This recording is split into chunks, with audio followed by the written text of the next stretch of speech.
So ayan, nakikita nyo po nag-a-apply na po ng insecticide 7 days na nasa punlaan. Gumamit po na tayo ng kwarta, systemic insecticide, at yung pong ating invade, yun po ay contact at stomach action. So kompleto na po may kasama pa rin pong fungicide. So ayan, dahan-dahan lang po ang pag-spray.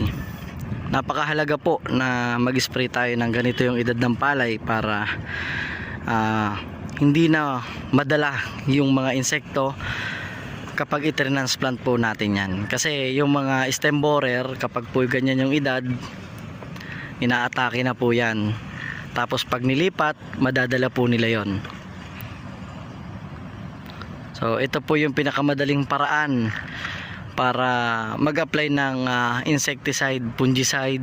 Kasi po pag yan na i-transplant na, napakalawak na po nang i-sprayhan natin. Samantalang kung nandito pa lang sa punlaan, ina-sprayhan na natin, so magagamit lang natin dyan ilang sprayer lang, unlike pag nakatransplant na.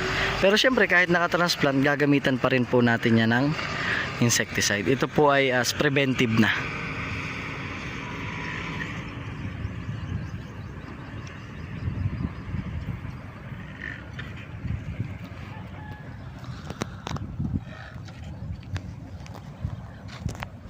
So ayan po mga kasaka So sana po makagamit din po kayo ng kwarta at saka invade insecticide.